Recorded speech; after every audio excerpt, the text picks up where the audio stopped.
dans le vif du sujet avec Anis Moraï.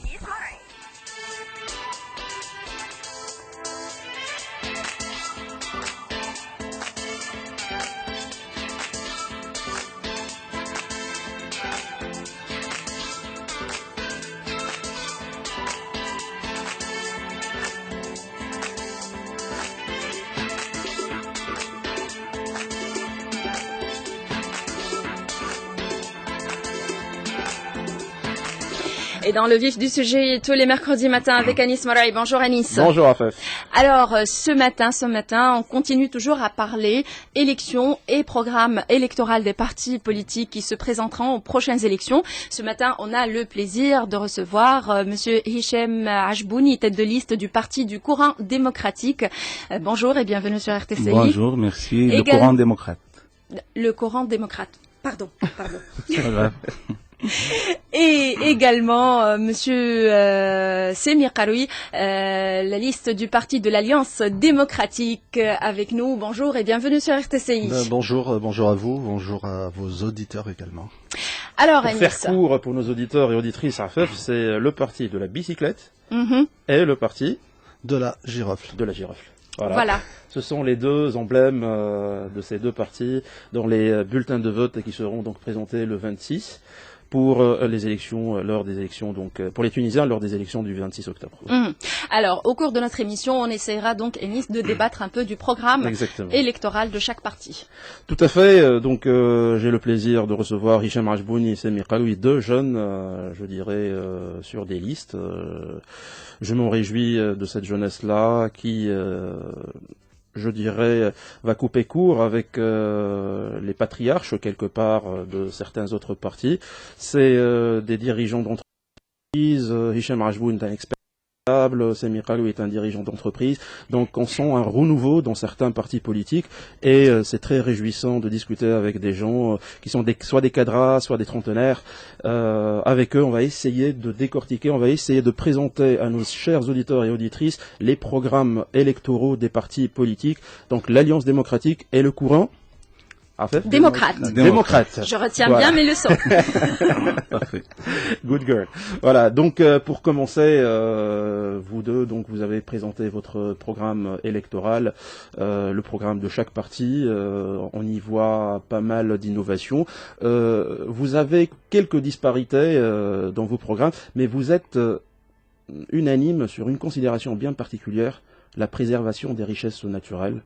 Que vous, c'est-à-dire les deux partis, avec le parti Takatul, je pense, et le parti Hizb ut-Tahrir auparavant, ont discuté de la richesse nationale, le pétrole, comment préserver, et vous étiez derrière l'adoption de l'article 13 de la Constitution qui préserve, Rafef, donc les richesses naturelles pour les Tunisiens.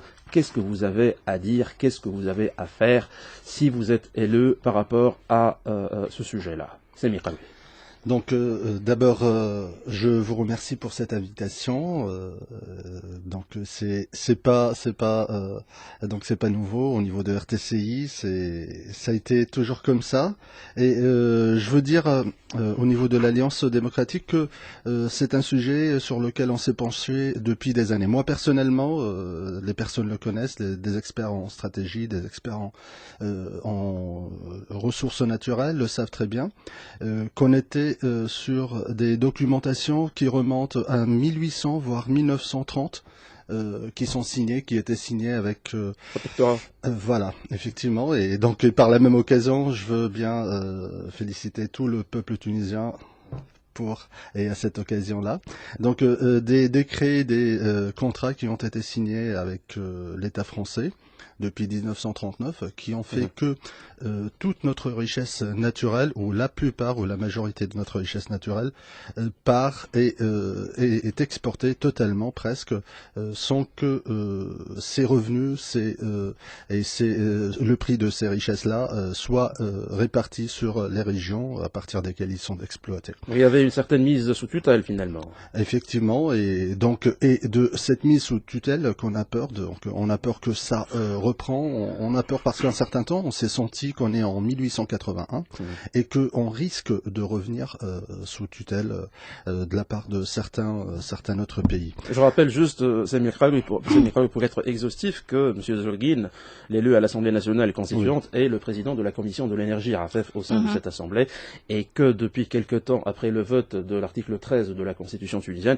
il y avait donc moult batailles qui ont été menées, notamment contre le fait de délivrer certaines licences d'exploitation pour des sociétés multinationales étrangères, et malgré le lobbying, donc vous, pour être plus précis et clair, Samir, qu'est-ce que vous envisagez pour la période à venir si vous êtes élu au sein de l'Alliance démocratique? Alors, dans l'article 13, dans la nouvelle constitution, il est bien précisé que une partie de la richesse naturelle, une partie de la richesse exploitée, revient au développement régional, donc on revient à l'État autrement dit, et participe au développement régional et au développement économique national.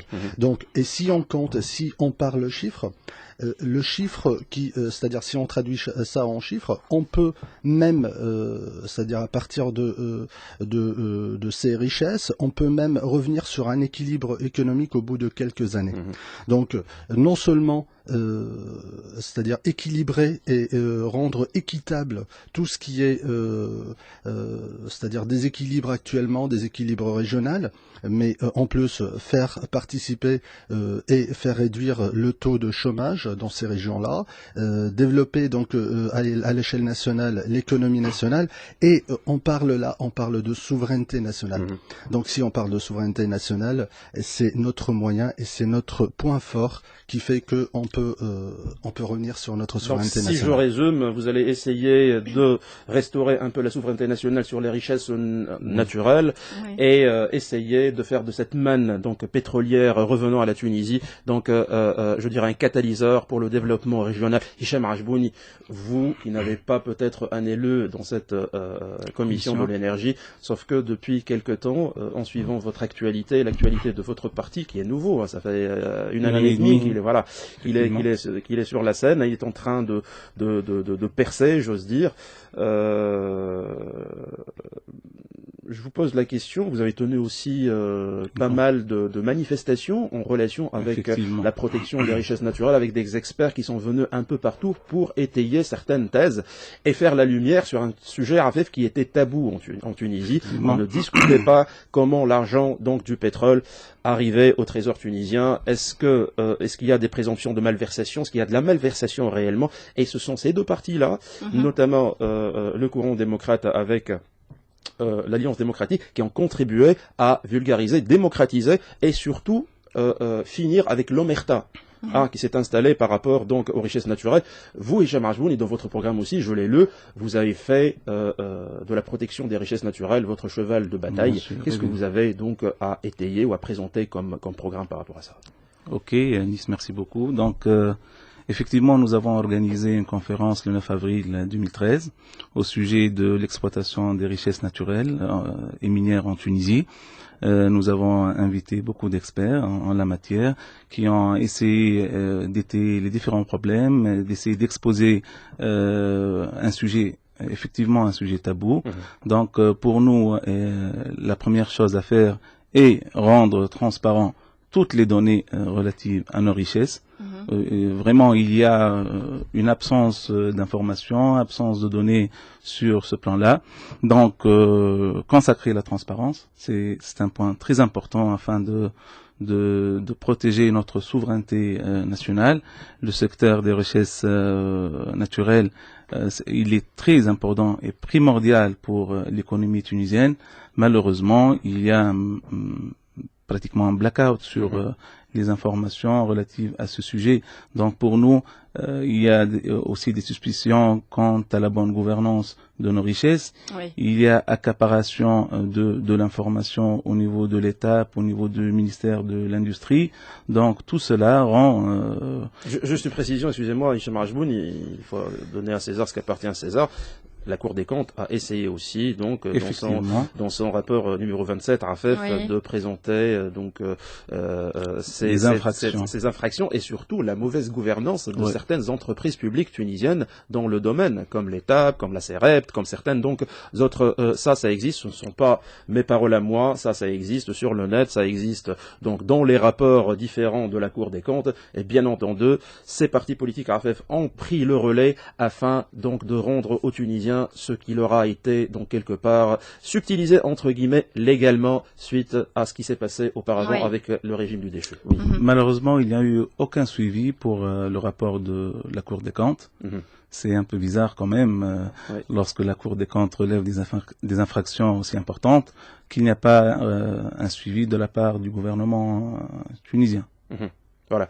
Donc, pour essayer d'avancer un peu dans vos programmes, Semir Karoui, mis à part le côté de richesse naturelle, le pétrole, préservation, qui constitue peut-être votre cheval de bataille, qu'est-ce qu'on peut lire ou qu'est-ce qui peut vous distinguer, vous, en tant que parti centriste, par rapport aux autres partis, vous qui êtes en lice donc pour les élections du 26 octobre? Alors, donc il y a deux, c'est-à-dire deux axes sur lesquels on travaille, donc que ce soit l'axe régional ou bien l'axe national. Donc au niveau national, d'ailleurs ça fait partie de nos slogans de la campagne électorale, donc la création de richesse qui monte à partir des régions, donc qui se centralise à la fin pour participer à l'échelle nationale, pour amortir un peu tout ce qui est déficit budgétaire, tout ce qui est déficit économique. Et donc, commençons par la région de l'Ariana, par exemple. La circonscription électorale sur laquelle vous êtes donc en lice. Voilà, effectivement. Donc, dans notre région, on a commencé à mettre en place, ou on a lancé dans notre campagne le projet de mise en place d'un fonds régional. Donc, le fonds régional au niveau du gouvernorat de l'Ariana, il est basé sur des données réelles, des données faisables et réalisables, et qui peut participer non seulement à la création et à la mise en place d'un fonds disponible au niveau du gouvernorat, mais qui peut participer au niveau de la création d'emplois, de la création de valeur au niveau de la région. Donc, autrement dit, notre programme, il est fondé sur 4 points au niveau de la région. Donc, la création d'un fonds régional qui participe au développement régional et à la création de sources d'emploi. Le deuxième point, c'est l'amélioration de l'infrastructure au niveau du gouvernorat de l'Ariana. Le troisième point, c'est la création et la mise en place de nouveaux projets d'habitation, sachant que là, c'est un point très sensible au niveau du gouvernorat de l'Ariana. On a des problèmes énormes, des problèmes assez particuliers, et des problèmes qui ne sont pas résolus. La densité démographique, l'infrastructure défaillante. Effectivement, qui semblent plutôt nous faire éloigner du centre, c'est-à-dire du capital. On dirait qu'on n'est pas à Tunis. On dirait qu'on ne fait pas partie du Grand Tunis.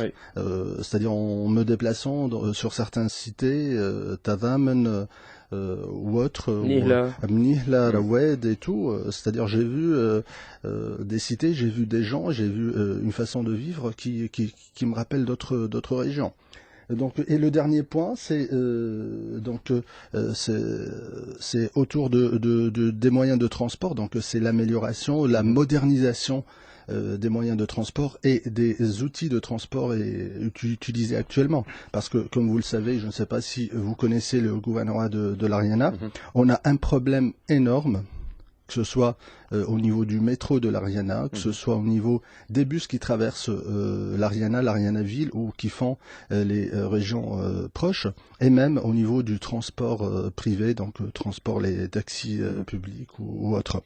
Et donc ce sont les 4 points, les 4 projets sur lesquels on travaille. Vous allez travailler, et là vous allez faire votre priorité. Et qui présente notre priorité, effectivement. Hicham Ajbouni, au niveau de votre parti, le courant démocrate, souvent on dit que c'est l'emblème, c'est Mohamed Abou, le militant Mohamed Abou, donc c'est le parti Mohamed Abou qui est parti du CPR, donc qui est sorti du CPR, il est sorti du gouvernement Jbeli dans la Troïka pour faire son propre parti. Il s'est fait aider par un groupe de jeunes, rappelant avec la Hidb, Hamd al-Abi Jlassi, Hicham Ajbouni, Hana Qodia, des jeunes politiques, des technocrates.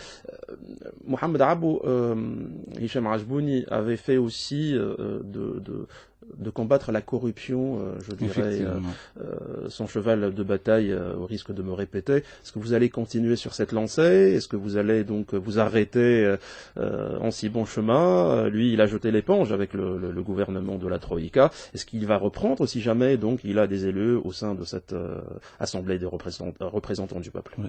Certainement, notre cheval de bataille, c'est la bonne gouvernance, la transparence, la lutte contre la corruption, la modernisation de l'administration pour qu'elle soit un vrai levier de développement et non pas une institution de blocage. Donc, on va continuer sur ce chemin. Vous savez que la corruption, elle fait perdre à la Tunisie à peu près 2 points du taux de croissance, donc à peu près 30 000 emplois par an. Donc, ce sont des études qui ont été faites par la Banque mondiale. Donc, nous allons certainement continuer à ça. Mais pour nous, la prochaine étape, il faut revaloriser la valeur du travail. Et comment? Comment? Par l'instauration d'une certaine discipline dans les administrations, par le renforcement du contrôle aussi. Malheureusement, la moyenne de travail d'un Tunisien dans une administration tunisienne est 1h30. Oui. C'est vraiment sur les 8 heures. Oui, sur les 8 heures, 1h30, on ne peut pas relever notre économie. Ça, je pense que ce sont ce sont les données de la Banque mondiale. Hein. Effectivement, effectivement.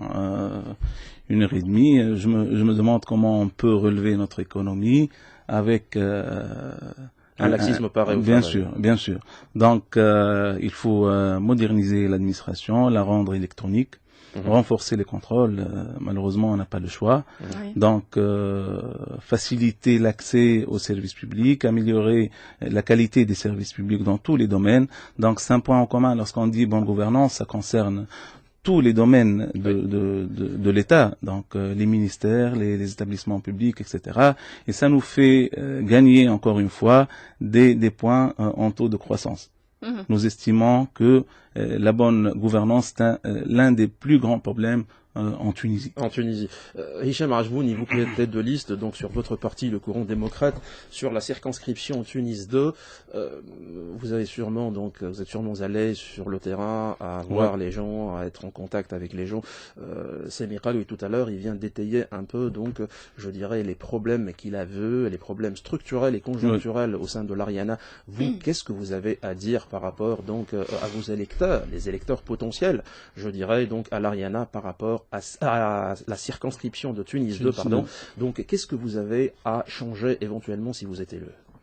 Bon, les problèmes de Tunis 2 ou de l'Ariana ne sont pas très loin des problèmes de toute la Tunisie. Donc, pour nous, c'est vrai, il y a quelques particularités au niveau de la circonscription de Tunis 2. Notamment, il y a des inégalités au niveau de la même région. Il y a des cités favorisées par rapport à d'autres. Il y a de la marginalisation dans quelques cités, quelques Khamsa décembre, quelques Al-Kram, tels que Haïboussals, etc.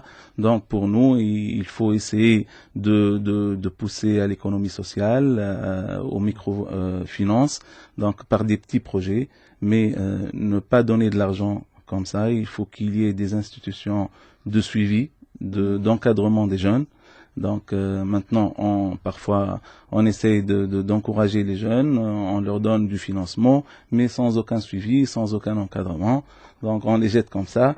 Donc pour nous, il faut refaire ça, il faut repenser le modèle économique à Tunis 2.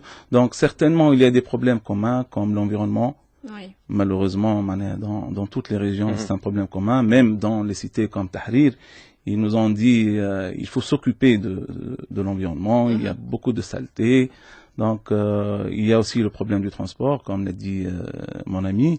Il y a le problème de l'administration, vraiment une bureaucratie étouffante. C'est ça. Donc, nous, par exemple, dans l'investissement, on recommande la création d'une haute instance pour l'investissement. On regroupe tous les agents qui interviennent dans l'investissement, l'API, l'API, etc., pour faciliter l'accès aux investissements, aux investisseurs locaux et étrangers.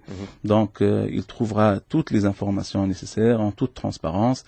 Il y aura aussi les institutions de financement, des représentants, dans un seul lieu pour faciliter autant que possible l'accès à l'investissement, l'accès à l'information. C'est-à-dire ne pas faire perdre donc son temps à l'investisseur qui vient entre la paperasse administrative, la bureaucratie qui est étouffante, avec aussi la corruption qui est en train de prendre des ampleurs énormes en Tunisie.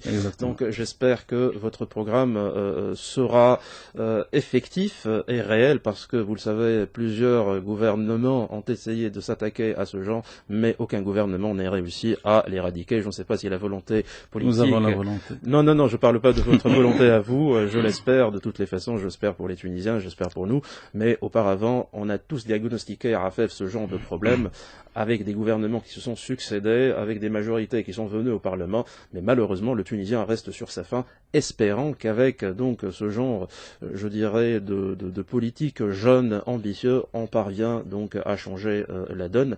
Tout de suite après la pause, on reviendra avec le volet économique, ensuite avec les éventuelles alliances que vous ferez de façon post-électorale, je dirais. Voilà. D'accord. Dans le vif du sujet, avec Enis Moraï. Dans le vif du sujet, revient toujours sur la meilleure des radios sur RTCI, se poursuit jusqu'à 9h, toujours avec nos invités, Monsieur Hichem Ajbouni, tête de liste du parti du courant démocrate, et Monsieur Semir Karoui, membre de la liste du parti de l'Alliance démocratique. Encore une fois, bonjour. Enis Moraï, toujours avec nous. Et on va continuer avec le programme électoral des partis politiques. Et là, on va s'attaquer à la partie économique. Tout à fait, Rafef. Depuis la Révolution, vous savez que les Tunisiens ont déchanté, et par rapport donc à l'aspect économique, le Tunisien est en train de voir son couffin se rétrécir comme une peau de chagrin, et les gouvernements de la Troïka, le gouvernement Sepsi également, pour être donc impartial, n'a pas trop fait pour que le Tunisien donc puisse avoir, je dirais, un bon pouvoir d'achat, ou un pouvoir d'achat qui lui prémunit, donc qui le prémunit de la précarité et de la pauvreté. Et bien entendu, le Tunisien actuellement, lorsque vous allez lui poser la question sur quelle base vous allez voter pour les partis politiques, il va dire, bon, je voudrais savoir qu'est-ce qu'ils ont prévu pour la relance économique, qu'est-ce qu'ils ont prévu pour, je dirais, la réforme fiscale, qu'est-ce qu'ils ont prévu pour le pouvoir d'achat, pour exactement, le pouvoir d'achat, la compensation, c'est-à-dire tout, c'est des sujets énormes, c'est des chantiers que les partis politiques s'y attellent. Ils ont sûrement donc de quoi nous parler par rapport à ça. Je vais commencer avec vous, Semir Karoui, l'Alliance démocratique. Qu'est-ce que vous avez prévu pour le Tunisien en termes économiques ? Donc une relance économique, d'abord elle commence par faire l'état des lieux, donc un état des lieux qui est déjà fait. Nous savons là où on est exactement économiquement, nous savons là où on se rend d'ailleurs d'ici quelques mois. Donc les diagnostics ont été faits, Semir Karoui, à plusieurs reprises. Le gouvernement, donc ils ont été faits. Nous sommes là, nous sommes à la bourre. Là, on le sait réellement. Qu'est-ce qui va se passer après ? Voilà. Donc, c'est-à-dire que c'est vrai que après des diagnostics et après une analyse de la situation, donc qui n'est pas suffisante, il faut passer à l'action. Il faut avoir la volonté politique pour réaliser des réformes ou quoi que ce soit. Donc, au niveau économique, ce qu'on prévoit, ce qu'on voit d'ailleurs actuellement, c'est donc on va travailler avec et en parallèle avec la diplomatie économique. On va continuer sur cette lancée-là en allant exploiter des nouvelles destinations économiques, voilà, des nouvelles niches économiques. Donc nous savons très bien, il y a des pays qui montent économiquement et qui peuvent être donc un soutien. Et on parle des BRICS, on parle de l'Afrique subsaharienne. Est-ce que c'est votre orientation ? Oui, entre entre autres, il y a des pays de l'Asie aussi qui peuvent être des nouvelles niches, donc qui peuvent créer de la valeur ajoutée au niveau de notre économie nationale. Et donc au niveau de l'endettement, donc ça c'est la partie la plus délicate sur laquelle on s'est penché depuis quelques temps. Et au niveau de l'endettement, donc nous lancerons sur des réformes carrément, sur des réformes structurelles, sur des réformes stratégiques. Et donc nous souhaitons réviser ce qui est en cours déjà, les échéances qui sont en cours, et réviser l'endettement qui est déjà en cours, que ce soit avec la FMI, que ce soit avec l'Union européenne, que ce soit avec les nouvelles niches qu'on va bien sûr voir. Donc en ce qui concerne le volet fiscal, donc une réforme fiscale. C'est notre solution, c'est pas.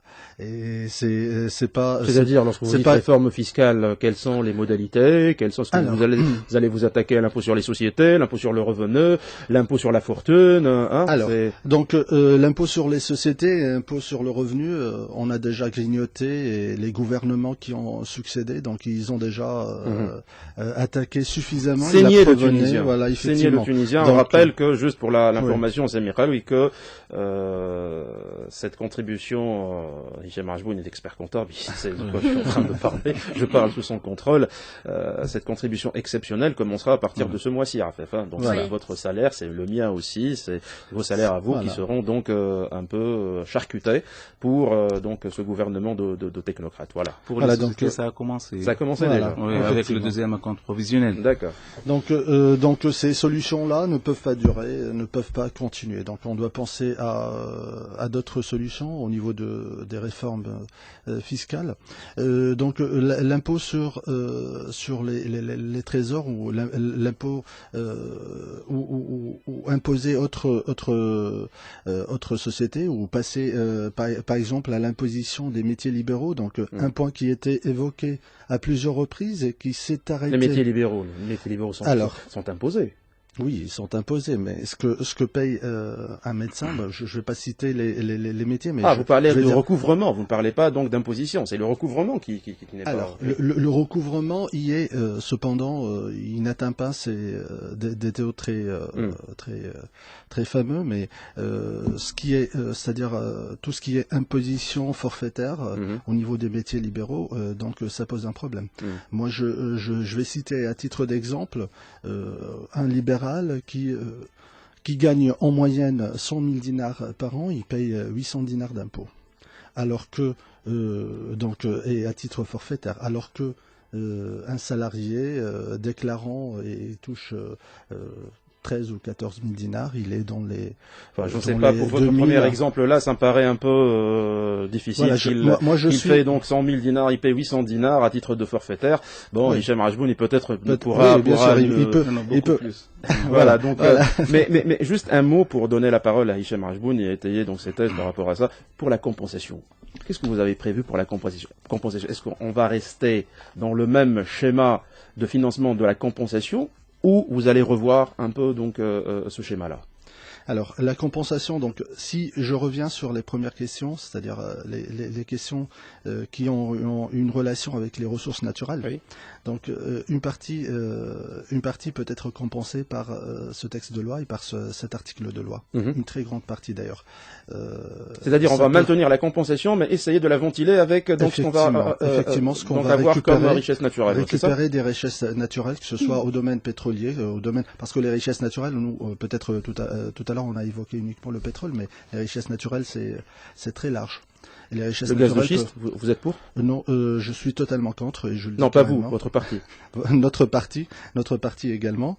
Nous sommes totalement contre. Tout simplement, les richesses naturelles, on parle de phosphate, on parle de phosphate enrichi en uranium, on parle de sel minéraux, on parle de sable, de quartz, on parle d'énormément de richesses naturelles qui peuvent effectivement ventiler cette compensation. D'accord. Et Hicham Rajboun, les mêmes questions, la compensation, la réforme fiscale, l'économique, qu'est-ce que vous avez prévu dans votre programme? Ok, sans m'étaler trop sur le diagnostic, il est partagé par tout le monde.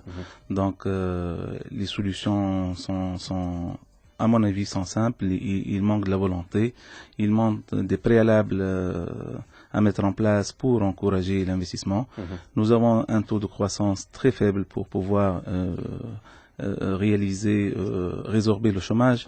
Un 2,6, c'est très faible pour relancer l'économie. Donc pour nous, il faut assainir le climat d'affaires, encourager aux investissements étrangers et locaux, renforcer le partenariat public-privé, le PPP, dans une optique win-win. L'État, il va gagner, et le prix, bien sûr, c'est très important. Donc, à Tayar, nous considérons que l'État doit intervenir actuellement. Malheureusement, le niveau de la sécurité, le niveau la crise économique dans les pays de nos partenaires privilégiés.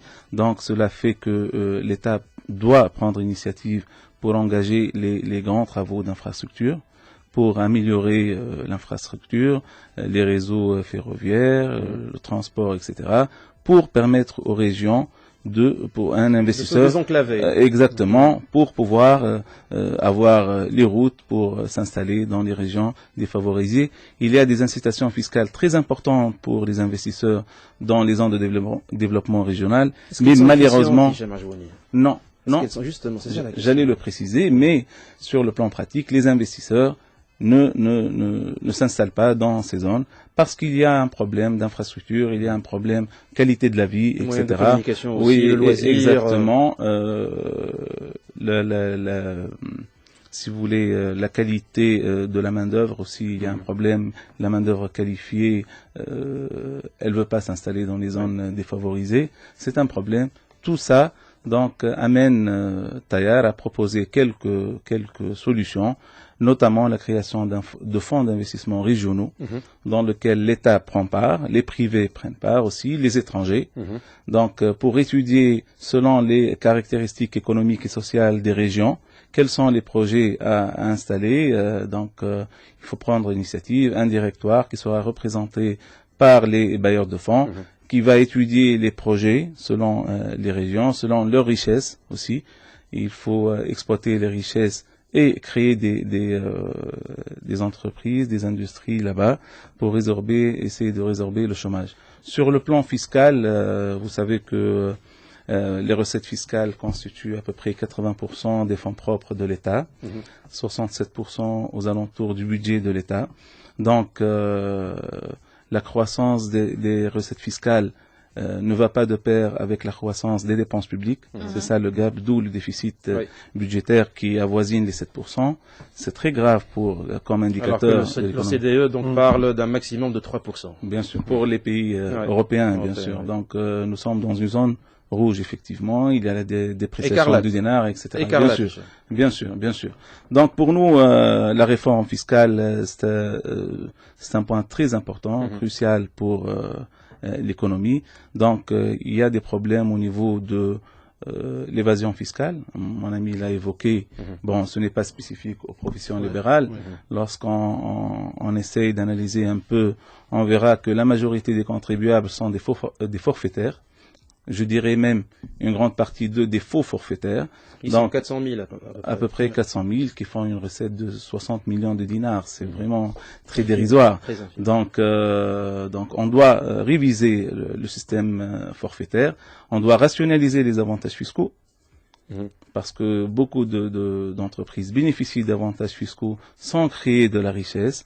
Donc, il faut renforcer le contrôle. Donc, c'est comme si, j'essaie d'expliquer à nos auditeurs et auditrices, Rafef, c'est comme si vous êtes en train de consommer sans produire. Vous consommez et vous n'avez pas donc une production, donc forcément... D'où l'inflation. Aussi, oui. Ok.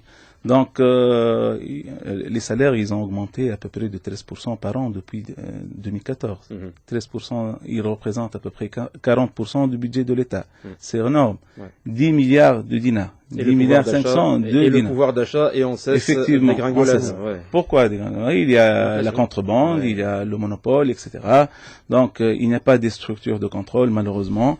Vous avez évoqué le gouvernement de Sepsi de la Troc, il y a aussi le gouvernement des technocrates de Mahdi Jama'a qui n'a rien fait. Il y a une flambée des prix sans égal sur le plan. Le pouvoir d'achat s'est détérioré.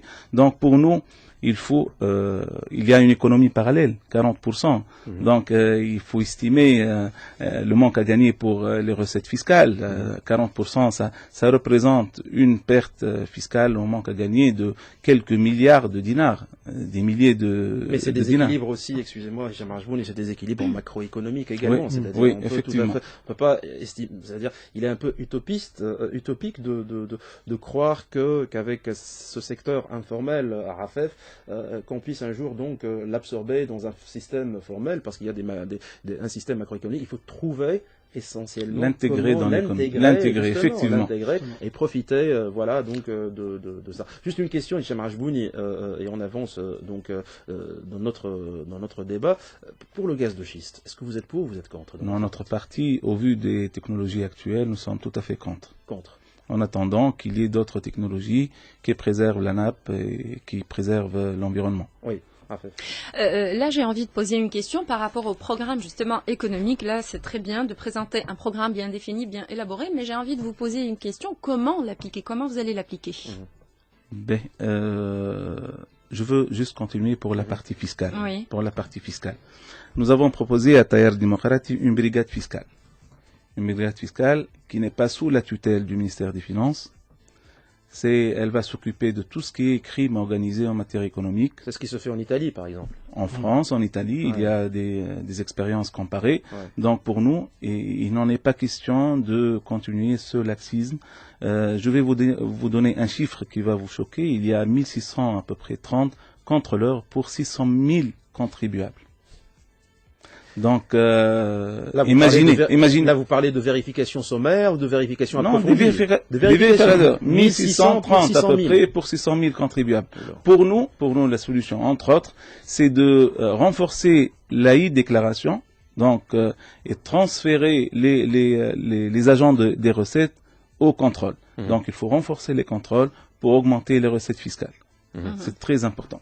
On va essayer, Rafef, si vous le permettez, de parler un peu politique actuellement, parce que, vous savez, tous les indices donnent une mosaïque dans la prochaine assemblée des représentants du peuple. Vous qui êtes des partis centristes, essentiellement dans ce climat de bipolarisation, j'oserais dire, qui est en train d'être exacerbé un peu partout dans cette campagne électorale-là.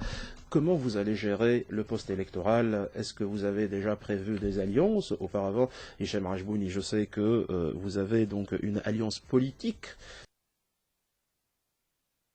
donc concerné par un gouvernement avec Nida Tounes. Avec Nida Tounes, pour dire la vérité, nous sommes contre tout retour des anciens RCDistes. Donc du coup, nous sommes plutôt pour c'est-à-dire faire passer certains dossiers actuellement et même après les élections. Donc faire passer certains dossiers à la justice et puis suite à la décision de la justice en qui la on justice a confiance, transitionnelle. Voilà, effectivement la justice transitionnelle, et après cette décision là on peut effectivement mettre la main avec un parti qui suite à ces décisions judiciaires paraissent. Je rappelle juste que vous avez, à contrario de Hicham, un candidat à la présidentielle, et ça aussi ça va peser un peu dans je dirais les centres de pouvoir, la décision Mohamed El Hamdi est votre candidat, donc Mohamed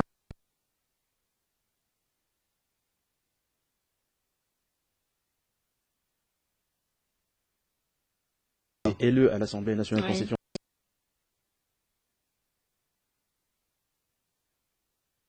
Et c'est la figure de proue de l'Alliance démocratique. Il est candidat également donc à la présidence, voilà, à la magistrature suprême. Hicham Rajbouni, vous, le secrétaire général Mohamed Abou, ne s'est présenté ni pour les élections présidentielles, ni pour les élections législatives. Je ne sais pas si Mohamed Abou fuit les listes. Il ne veut pas être dans les centres de décision, ou est-ce qu'il est en train de travailler pour le parti, chose que les Tunisiens généralement ne comprennent pas, parce que le Tunisien dit que le politique cherche à avoir donc un fauteuil. Pour les questions donc de coalition, qu'est-ce que vous avez prévu pour la coalition? Juste une précision, nous n'avons pas fait une alliance avec Takatou. C'est-à-dire avant les élections, il y a 3 mois en arrière, nous avons essayé justement de faire face à la bipolarisation. Donc nous avons contacté quelques partis dans Takatel, dans l'Alliance démocratique, dans Harakat, j'oublie le nom, le MUP. Oui, exactement. Donc nous avons essayé de faire un bloc centriste, vu qu'il y avait 50 ou 60% d'indécis qui ne savent pas à quel parti voter. Et les votes seront éparpillés, on parle de vote utile, etc. Donc nous avons fait un effort avec les autres partis. Malheureusement, nous n'avons pas réussi à le faire. C'était un peu tard quand même. Vous parlez donc d'une coalition électorale, parce que vous n'avez pas réussi à le faire, et personne d'ailleurs n'a réussi à le faire, sauf pour l'UPT, pour l'Union pour la Tunisie. Effectivement, donc, effectivement. Donc pour nous, la question est claire, c'est du ressort du Conseil national, celui qui décide des alliances. Il y a des choses dont nous sommes certains, c'est que nous ne pouvons pas s'allier avec les représentants de l'ancien régime. Pour nous, avant la justice transitionnelle, on ne peut pas se permettre de participer à un gouvernement dirigé par Nidetoun, ce qui est en fait un recyclage de l'ancien système, et les autres partis d'historiens et les sous-produits du RCD. Donc pour nous, c'est clair, cette question, elle est tranchée. Donc, pour Nahda Pour Nahda, ça dépend. En fait, c'est le Conseil national qui a le dernier mot, mais dans les discussions internes, on dit que si on se met d'accord, il y a 2 conditions. On doit se mettre d'accord sur un programme. Donc, la lutte contre la corruption, la bonne gouvernance, etc. Mais la deuxième condition, c'est que l'écart, le poids électoral, ne doit pas être important entre, que ce soit un ensemble de partis, dans Taket ou Tahalf peut-être, on va voir ensemble, et Nahda. Donc l'expérience de la Troïka a montré que Nahda est hégémonique, on ne peut pas réussir une coalition de ce genre gouvernemental. Et la Troïka en est la plus grande illustration. Donc ce que je retiens, c'est un niet pour donc les partis à référentiel RCDistes et d'historiens. Avant la justice transitionnelle. Avant la justice transitionnelle qui met du temps à se mettre en place, mais vous êtes plus mesuré quant à des alliances avec Nahda si jamais donc votre poids électoral est important, juste pour ne pas être donc des pantins ou de ne pas être des marionnettes pour enjoliver un peu le pouvoir. C'est bien pour Mohamed Abou, j'ai pas répondu peut-être. Donc Mohamed Abou, bon, j'ai pas le droit de parler de sondage, mais il était au top 3 en juin. Donc, il a décidé de ne pas se présenter au présidentiel pour une raison essentielle, c'est que le président de la République ne peut pas agir sur le plan législatif, ne peut pas faire changer les choses. Donc, pour lui, la défense et les affaires étrangères sont importantes certainement, mais ils ne vont pas agir sur le commun des mortels. La décision est sûre. Pour les législatives, il a décidé de ne pas se présenter parce que nous, on porte les mêmes valeurs, que ce soit Mohamed Abou, que ce soit moi, que ce soit Ghazi, que ce soit Arbi, que je salue au passage, portent les mêmes valeurs, défendent la même vision. Donc, sa présence dans les législatives n'est pas très importante. Donc, si j'ai bien compris, c'est un parti d'institution, ce n'est pas un parti de personnes. Mais c'est la 3e fois que Mohamed Abou se retire. Il se retire du gouvernement, par la suite il se retire de la présidentielle. C'est un coup bas vers la fin. Il ne s'est pas retiré de la présidentielle parce qu'il a déclaré d'ailleurs depuis 2 ans qu'il ne va pas se présenter. Donc il ne s'est pas retiré. Pour le gouvernement, il n'a pas voulu contredire ses valeurs et ses principes. Il était là pour faire des réformes, il était là pour lutter contre la corruption. Il n'y avait pas une volonté politique justement lutter contre la corruption en étant au gouvernement, c'est là où il peut faire quelque chose. En partant du gouvernement, il peut rien faire. Mais si tu es bloqué, la majorité a été décernée à Nahda. Donc s'il avait la majorité, il n'aurait pas démissionné certainement. Justement, peut-être qu'on ne pardonne pas quelque part aux déserteurs de déserter, sauf que dans certains événements, c'est à son actif. la démission. Oui. Dans certains événements, c'est Miqaroui, on se dit qu'est-ce que je suis en train de faire? On est en train d'enjoliver avec mon militantisme, sauf que je ne voudrais pas contribuer. C'est par respect à la personne que je dis ça, c'est-à-dire que Mohamed Abou, à partir de ses positions que je respecte énormément, donc sa position de se retirer du gouvernement par la suite, sa position de se retirer, de présenter une démission lorsqu'il était secrétaire général et par la suite, le fait de ne pas se présenter à la présidentielle, là, ça commence à peser. Ce sont des positions qui me laissent perplexe un certain temps. Qui ne sont pas communes aussi. Voilà, effectivement, ne sont pas communes. Juste une précision pour répondre à mon ami Sévi, c'est que il se retirait il était secrétaire général du CPR, donc il n'est pas sorti quand vous l'avez mentionné pour fonder son parti. Il était secrétaire général. Donc pour le cas du CPR, il a démissionné parce que le Conseil national a pris une décision de quitter la Troïka. Et ça n'a pas été respecté par le bureau politique. Merci beaucoup. Merci pour nos invités ce matin. Je rappelle Monsieur Hichem Ajbouni, tête de liste du Parti du Coran démocrate, et Monsieur Semir Karoui, membre de la liste du Parti de l'Alliance démocratique. Merci Anis. On se retrouve la semaine prochaine.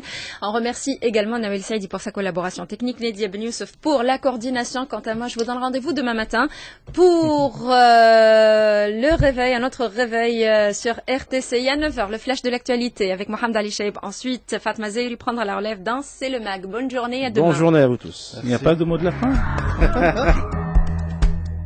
Dans le vif du sujet, avec Anis Moraï.